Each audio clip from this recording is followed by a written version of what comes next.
Star news Marathi, नवे पाऊल नवी दिशा. मंत्री उदय सामंत यांनी शिवसेना जाहीर मेळाव्यात पदाधिकाऱ्यांना झापले. गटबाजी खपवून घेणार नसल्याचा दिला इशारा. मंत्र्यांपेक्षा पदाधिकारी कॅबिनेट वेळी मुंबईत हॉटेल बुक करून राहत असल्याची व्यक्त केली चिंता. 9वी 10वी 11वी 12वी science, NEET, JEE, CET, NATA अशा सर्वच स्पर्धा परीक्षांसाठी नंबर 1 चा पर्याय म्हणजे Shri Rajalakshmi Royal Academy of Science विटा.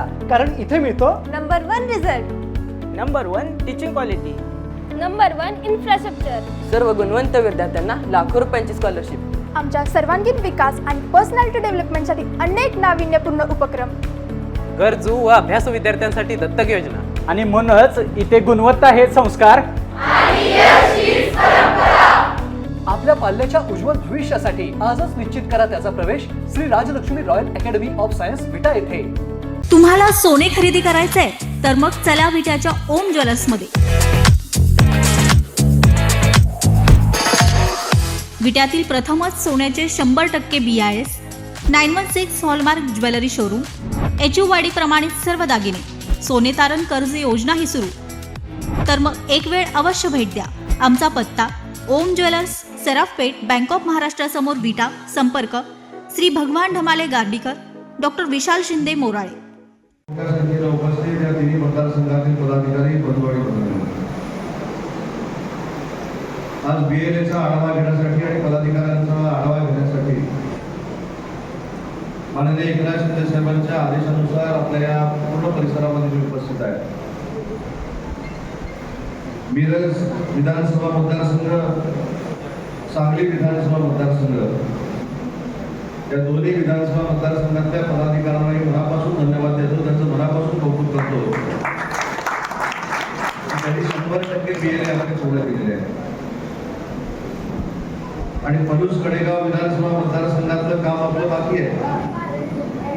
तर ते काम पुढच्या 8 दिवसामध्ये संपर्क प्रमुखांच्या नेतृत्वाखाली पूर्ण करावं, या देखील प्रामाणिकपणाच्या सूचना मी आपल्याला देतो. आजची गर्दी बघितल्यानंतर एक लक्षात येतं की या संपूर्ण परिसरामध्ये आपल्या शिवसेनेची ताकद आहे. वंदनीय बाळासाहेबांचा विचार पुढे घेऊन जाणारा हा परिसर आहे आणि त्यांच्या नंतर तो विचार ते पुढे घेऊन जात आहेत त्या माननीय एकनाथ शिंदे साहेबांवर प्रेम करणारी जनता ही सांगली मिरजच्या संपूर्ण भागामध्ये आहे. परंतु आपण त्यांच्यापर्यंत पोहोचणं गरजेचं आहे. हे आपण नक्की पोहोचू शकतो, परंतु त्यांच्यापर्यंत पोहोचत असताना आपल्यामधले मतभेद आपण सगळ्यांनी बाजूला ठेवले पाहिजे. कोण मोठा आहे, कोण छोटा आहे, कोणाचं 1 नंबरला नाव आहे, कोणाचं 2 नंबरला नाव आहे, कोणाचं 4 नंबरला नाव आहे, याच्यापेक्षा मी शिंदे साहेबांचा कार्यकर्ता आहे, शिवसेनेचा कार्यकर्ता आहे, म्हणजेच मी नंबर 1 कार्यकर्ता आहे, एवढं जरी प्रत्येकाला माझं नाव किती नंबरला आहे याची चर्चा देखील बैठकांमध्ये होणार आहे. शेवटी आपल्याला पक्षाची संघटना वाढवत असताना एक कुटुंब म्हणून वाढवायची आहे. कुटुंबातल्या लोकांना जसं आपण समजून घेतो, कुटुंबामध्ये देखील वाद असतात, परंतु कुटुंबातले वाद जसे आपण सामंजस्यपणाने सोडवतो, 4 भिंतीच्या आत सोडवतो आणि आपलं कुटुंब मजबूत करतो, तसंच शिवसेनेचं कुटुंब, त्याचे कुटुंब प्रमुख माननीय एकनाथ शिंदे साहेब आहेत, ते कुटुंब आपल्याला मजबूत करायचे आहे. आणि आज व्यासपीठावरच्या सगळ्या नेते मंडळींना मला सूचनावाजा विनंती करायची आहे की माझ्यापासून सगळ्यांचं जे अस्तित्व आहे ते यांच्यामुळे आहे. हे जर तुमच्या समोर नसतील, तुमच्याबरोबर नसतील, तर तुमच्या नेतृत्वाला, तुमच्या पदाला किंमत शून्य आहे. त्याच्यामुळे स्वतःलाच आपल्यापेक्षा आपण कार्यकर्त्यांना जपलं पाहिजे. स्वतःमधले वाद चव्हाट्यावर आणण्यापेक्षा आपण कार्यकर्त्यांना ताकद दिली पाहिजे. आपले वाद ज्यावेळी चव्हाट्यावर येतात त्यावेळी त्याचा फायदा समोरचा घेत असतो. एवढं जर अजून तुम्हाला कळत नसेल तर तुम्ही अजून शालेय शिक्षण घेण्याची आवश्यकता आहे, असं माझं एक कार्यकर्ता म्हणून मत आहे. शालेय शिक्षण म्हणजे काय? 1ली, 2री, 3री, 4थी काढणं आवश्यक आहे. ज्युनियर पासूनच कामाला लागलं पाहिजे. कारण शेवटी आपल्यामधले जे मतभेद आहेत ते आपल्यामधले मतभेद चव्हाट्यावर आणून लोकांना त्याचं प्रदर्शन दाखवायचं.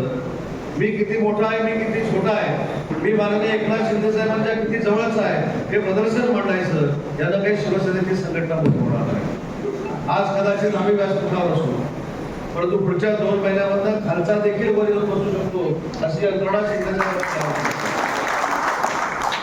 जे खाली जे सर्वसामान्य माझ्या महिला भगिनी बसलेल्या आहेत, माझे युवा कार्यकर्ते बसलेत, माझे ज्येष्ठ कार्यकर्ते बसलेत, ते शिवसेनेवर प्रेम करत आहेत.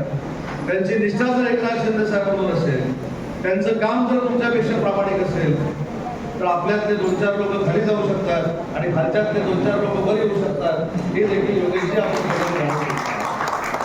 आपल्याला शिंदे साहेबांचा शिवसेना पक्ष वाढवायचा आहे.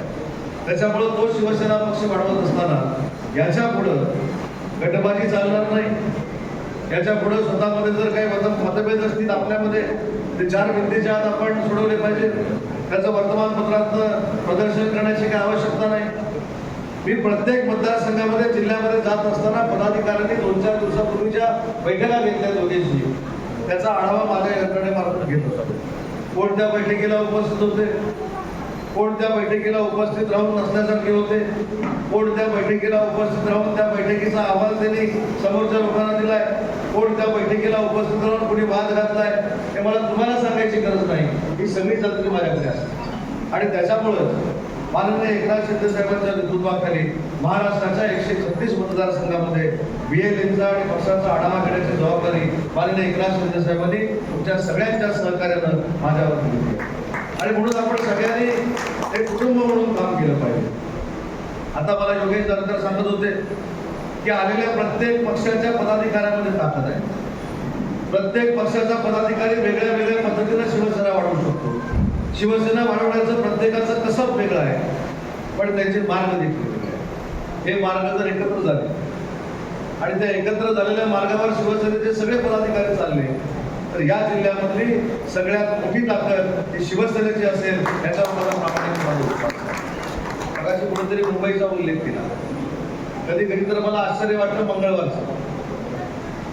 माननीय शिंदे साहेबांनी आम्हाला कॅबिनेट मंत्री केले, कॅबिनेटमध्ये बसायला, पण मंगळवारी अनेक जिल्हा प्रमुख आम्हाला मुंबईमध्ये सांगतात कॅबिनेट असल्यामुळे आम्ही आलेलो आहोत. नंतर कधी कधी प्रश्न पडतो की कॅबिनेट मंत्र्यांना बाजूला करून शिवसेनेच्या जिल्हा प्रमुखांबरोबर कॅबिनेट होणार आहे की काय. सगळे जिल्हा प्रमुख मुंबईला असतात, म्हणजे असतात त्यांच्याबद्दल मला काहीच बोलायचं नाही, पण जे असतात त्यांना सांगायचं आहे. तुम्ही मंगळवारी आला मी समजू शकतो, मी बुधवारी आला मी समजू शकतो, पण सोमवार टू सोमवार हॉटेल बुक करून मुंबईमध्ये बसायचं हे आता काही लोकांनी थांबवलं पाहिजे. आणि अशा लोकांना साहेबांनी स्पष्ट तुम्ही तुमच्या जिल्ह्यामध्ये थांबून लोकांची समोर सोडून लोकांच्या अडीअडचणीला धावत जाऊन तुम्ही शिवसेना वाढवली पाहिजे हा संदेश घेऊन आज मी सांगली जिल्ह्यामध्ये आलेलो आहे. त्याच्यामुळं जे चांगलं काम करतील, जे अतिशय चांगल्या पद्धतीनं साहेबांचा विचार, साहेबांच्या योजना, साहेबांची ध्येय धोरणं जनतेपर्यंत पोहोचवतील, त्यांना पद मागण्याचा नक्की अधिकार आहे. जे प्रतिकूल परिस्थितीमध्ये काम करतायत, पक्षाची ताकद वाढवत आहेत, त्यांना देखील स्वतःचं अस्तित्व पक्षात राहावं असं वाटतं, ते खरोखरच योग्य आहे. मी अनेकांची व्यासपीठावरच्या मंडळींची नावं घेईन. तुमचे संपर्क प्रमुख आहेत, संपर्क प्रमुख प्रतिकूल परिस्थितीमध्ये ठाण्यामध्ये अनेक वेळा निवडून आले. आता त्यांनी चांगलं काम करून त्यांना मतदारसंघामध्ये देखील जाऊ शकत नाही, एवढी चांगली ताकद त्यांनी निर्माण केलेली आहे. आपण सगळ्यांनी आपली लढाई कोणाबरोबर झाली, विरोधकांबरोबर झाली की मित्र पक्षाबरोबर झाली, हे सारखं तेच सगळे आपल्या अर्थ असं मला वाटत नाही. आणि मला बजरंग पाटील साहेबांना आणि वरखंडे सरांना तुमच्या वाढदिवसाच्या निमित्ताने एक संकल्प करा. काय भांडण्यात अर्थ नसतो. आता जसे बाजूबाजूला बसला, असे बाजूबाजूला जर बसला तर समोर त्याला संधी मिळणार नाही. पाहिजे ते एकामेकाच्या मांडीवर बसा, पण संघटना चांगली वाढवा. कारण शेवटी बजरंगी तुमचं पण ध्येय शिवसेना वाढवायचं आहे, वरखंडे सरांचं पण ध्येय शिवसेनाच वाढवायचं आहे, गौरवचं पण ध्येय, आनंद बापूचं ध्येय देखील शिवसेनाच वाढवायचं आहे. तो कुठेतरी आपण समजून घेतलं पाहिजे. आणि जो खऱ्या अर्थानं चांगलं काम करतोय त्याला देखील पुढे साथ देण्याची भूमिका जर शिवसैनिकांनी घेतली तर आपला एवढा शिवसेनेचा आदर्श पक्ष दुसरा कुठला असू शकत नाही. आपण ठरवून घेतलं पाहिजे. काही ठिकाणी ज्या निवडणुका झाल्या, मी आवर्जून गौरवचं नाव या ठिकाणी घेतो. आज गौरवचा मतदारसंघ जर आपण बघितला तर प्रतिकूल परिस्थितीमध्ये या सांगली जिल्ह्यातला सगळ्यात मोठा जर मतदारसंघ कुठला असेल तर गौरव नायकवडी. पण त्या ठिकाणी शिवसेनेचं अस्तित्व कशा पद्धतीनं टिकवायचं आणि कशा पद्धतीनं अस्तित्व ते पुढे घेऊन जायचं याच्यावर अतिशय चांगल्या पद्धतीचा विचार त्याने आणि त्यांच्या सर्व शिवसैनिकांनी केला. म्हणूनच त्याला जिल्हा परिषद पंचायत समितीला चांगल्या पद्धतीचं यश मिळालं. आपण सगळेजण जर त्याच्या मागं राहिलो तर पुढचा देखील तो परिवर्तन घडू शकतो अशा लोकांना आपण आशीर्वाद देण्याची गरज आहे. आपण त्यांना पुढे नेऊन सहकार्य करण्याची गरज आहे. आपण कधीतरी विचार केला पाहिजे की आपल्या पुढची पिढी आता राजकारणात येत असताना आपण त्यांना आशीर्वाद देणार आहोत की नाही, आपण त्यांना पुढे जाण्यासाठी चाल देणार आहोत की नाही, हा विचार ज्येष्ठांनी करणं देखील गरजेचं आहे. आणि मी असं म्हणत नाही, व्यासपीठावरच्या सगळ्यांचंच योगदान माननीय एकनाथ शिंदे साहेबांचे हात बळकट करण्यासाठी लाभलेला आहे आणि भविष्यात देखील मिळत राहणार आहे. पण तुम्ही सगळ्यांनी ठरवा. आम्ही परवा एक निर्णय घेतला की प्रत्येक जिल्ह्याची आता 15 लोकांची कोर कमिटी असणार. योगेशजी त्या ठिकाणी संपर्क प्रमुखांना दिलेले आहे. या जिल्ह्याची देखील 15 जणांची कोर कमिटी तुम्ही तयार करा आणि जितके निर्णय स्थानिक पातळीवर होतील, एक मतानं होतील, ते निर्णय तुम्ही इथल्या इथं घ्या, ते साहेबांकडे आणू नका. अशा पद्धतीची माडाला देखील आमची एक समन्वय समिती झाली, सोलापूरला देखील समन्वय समिती झाली, साताऱ्याची देखील समन्वय समिती होते आणि सांगली जिल्ह्याची देखील समन्वय समिती आपण सगळ्यांनी मिळून तयार करावं, जेणेकरून कमीत कमी त्रास संघटनेच्या दृष्टीने आपण साहेबांना देऊया आणि संघटनेचे निर्णय म्हणजे संघटना बळकटीचे निर्णय हे जिल्हा स्तरावर घेण्यासाठी साहेबांना आपण मदत करूया. यासाठी आपण समन्वय समितीची स्थापना केली पाहिजे. मला फिरण्याची हौस आहे आणि फिरण्याची हौस असताना संघटनेसाठी फिरण्याची हौस आहे, संघटना बांधण्याची हौस आहे. तुम्ही कधी माझ्या तोंडात कधी माझ्या राजकीय जीवनामध्ये माझा फोटो नाही, माझं नाव नाही, मी ह्या नंबरला नाही, त्या नंबरला नाही. शेवटी साहेबांच्या नेतृत्वाखाली कर्तृत्वानं माणूस मोठा होणार आहे, आपल्या फोटोला आणि नंबरला माणूस मोठा होणार आहे. आणि साहेबांनी सगळ्यांनाच संधी दिलेली आहे. साहेबांनी काही लोकांना पदाधिकारी म्हणून संधी दिली, काही लोकांना आमदार म्हणून संधी दिली, काही लोकांना खासदार म्हणून संधी दिली, काही लोकांना मंत्री म्हणून संधी दिली. पण जर आम्ही मंत्री आहोत आमची देखील जबाबदारी शिवसेना वाढवण्याची आहे. आणि मी अनेक ठिकाणी सांगतो, उदय सामंतच्या नावासमोर 4 शिवसेना ही अक्षर आहे आणि माननीय एकनाथ शिंदे साहेबांची ताकद आहे, आशीर्वाद आहे, म्हणूनच उदय सामंतला महाराष्ट्र ओळखतो. ही जाणीव जर प्रत्येकाच्या मनामध्ये असेल तर आपण कधीच शिंदे साहेबांना त्रास देणार नाही, संघटनात्मक गटबाजी आपण करणार नाही. आणि म्हणून मला असं वाटतं की आपण सगळ्यांनी एक दिलानं निर्णय घेतला पाहिजे की भविष्याच्या 3-3.5 वर्षामध्ये प्रत्येक प्रभागामध्ये शाखा असली पाहिजे, प्रत्येक गावामध्ये शाखा असली पाहिजे, गाव तिथे शिवसैनिक असला पाहिजे, घर तिथं शिवसैनिक असला पाहिजे. आणि अशा पद्धतीनं जर आपण वाटचाल केली, कोणाचीही ताकद शिवसेनेला रोखू शकत नाही, एवढी ताकद व्यासपीठावरच्या सगळ्या मंडळींमध्ये आणि तुमच्या सगळ्यांमध्ये आहे. पण तुमचीच ताकद तुम्ही ओळखलेली नाही. तुमची ताकद किती आहे हेच तुम्हाला माहिती नसल्यामुळे आपण आपापसामध्ये भांडत राहतो.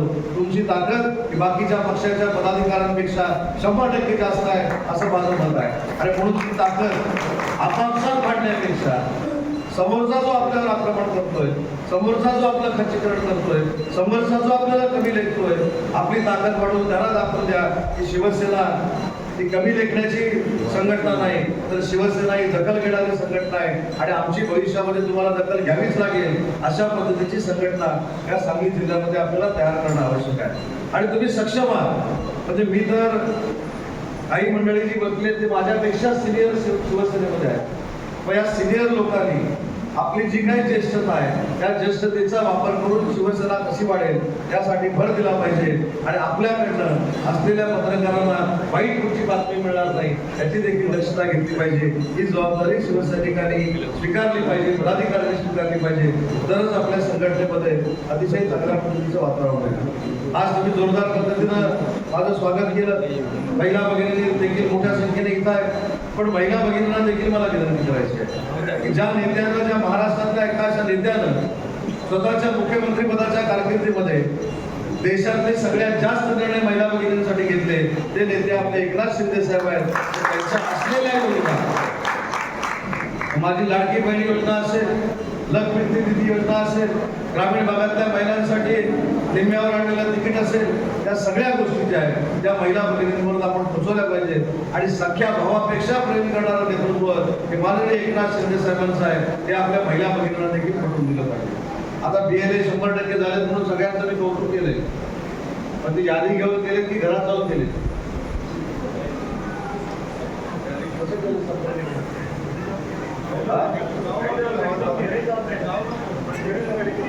जर सांगलीच्या पदाधिकाऱ्यांनी घरी जाऊन केले असतील तर त्यांना नोबेल पारितोषिकच दिलं पाहिजे. दुसरं पारितोषिक त्या जगामध्ये दुसरं नाही. पण केलंय की नाही हे आत्मचिंतन करा. माझं म्हणणं आहे की आपण ज्यावेळी संघटनेच्या बाबतीमध्ये काहीतरी वेगळा निर्णय घेतो त्यावेळी आपण संघटनेला फसवत नसतो, आपण स्वतःला फसवत असतो. मी त्याच्यावर अशी टीका टिप्पणी करणार नाही. तुम्ही खरोखरच स्वतःहून जाऊन ते BLA जर केले असतील तुम्ही कौतुकालाच पात्र आहे. पण ते BLA आता 100% मॅपिंग करून घेतात की नाही यासाठी आपण प्रक्रिया राबवली पाहिजे. शिवसेनेचे हात बळकट केले पाहिजे, शिवसेना बळकट केली पाहिजे. यासाठी सगळ्या BLAने अतिशय चांगलं काम करावं एवढीच माझी आपल्याला विनंती आहे. आणि BLA म्हणजे काय, तसं बघायला गेलं तर BLA म्हणजे आपला बूथ प्रमुख आहे. बूथ प्रमुख हाच जर आपण BLA केला तर अजून एक तुम्हाला महत्वाची गोष्ट सांगू की आजपर्यंतच्या राजकीय इतिहासामध्ये जो आपण कायमस्वरूपी म्हणतो की बूथ प्रमुख आमचा कडा आहे, म्हणजे BLA आमचा कडा आहे. त्या BLAच्या घराला संरक्षण देण्याचं काम देखील 19 तारखेला माननीय एकनाथ शिंदे साहेब करणार आहेत. ते संरक्षण म्हणजे आमच्यासारखे काही बॉडीगार्ड देणार नाही, पण जो कार्यकर्ता बूथ प्रमुख म्हणून काम करतोय त्याचं घर देखील सुरक्षित असलं पाहिजे, तो देखील सुरक्षित असला पाहिजे. अशा पद्धतीची देशातली पहिली योजना जवळजवळ 2 लाख पदाधिकाऱ्यांसाठी माननीय एकनाथ शिंदे साहेब आपल्या वर्धापन दिनाच्या निमित्तानं जाहीर करतील. याचा अर्थ त्या नेत्याला आपली काळजी आहे. आणि ज्या नेत्याला आपली काळजी आहे त्या नेत्याची काळजी आपण घेतली पाहिजे. आणि त्या नेत्याची काळजी घेत असताना आपल्या सगळ्यांना मला एवढीच विनंती करायची आहे की आजपासून पुढच्या 15 दिवसात BLAचं मॅपिंग झालं पाहिजे, आपले गटप्रमुख तयार झाले पाहिजे, आपले पदाधिकारी तयार झाले पाहिजे, सगळे पदाधिकारी आपले नेमून असले पाहिजे. यासाठी पुन्हा 15 दिवसांनी किंवा 1 महिन्यानी आढावा घेण्यासाठी योगेश परत येणार आहे. त्याच्यामुळे तोपर्यंत तुम्हाला ते काम करण्यासाठी मनापासून शुभेच्छा देतो. BLAचं काम अतिशय आपण चांगलं केलं त्याबद्दल आपल्या सगळ्यांना धन्यवाद देतो आणि माझं बरोबर संपवतो. जय हिंद, जय महाराष्ट्र. आपल्या परिसरातील लेटेस्ट बातम्या पाहण्यासाठी स्टार न्यूज मराठी यूट्यूब चॅनलला आत्ताच सबस्क्राईब करा.